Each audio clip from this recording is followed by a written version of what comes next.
A2-ден C1-ға жету үшін қанша уақыт қажет, егер күніне 6-7 сағаттан дайындалсам?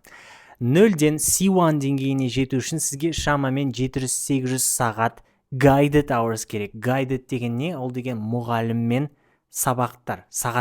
Бұл сағаттарға кірмейді нәрсе, үй жұмысы кірмейді, сөз жаттау кірмейді, ұмыту, тест тапсыруда кірмейді, бірақ оның бәрі қажет. Сол үшін осы уақыттың үстіне қосылады десе де болады. Егер сіздің қазіргі деңгейіңіз A2 болса, толық A2 екеніне күмәнім бар, сонда шамамен сізге 700 сағаттай керек.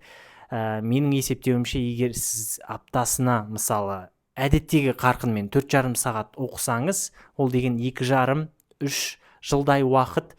6-7 сағат шынымен де дайындалатыныңызға шын айтайын күмәнім бар, себебі ол өте қиын нәрсе. It's incredibly hard to study. 6-7 сағат концентрацияңызды бөліп, арасында демалу керек, үй жұмысын орындау керек. Сол үшін мынандай деңгейге C1-ға жету үшін мен 2-3 жыл беруші едім. Ол деген адекватты шынайы мерзім.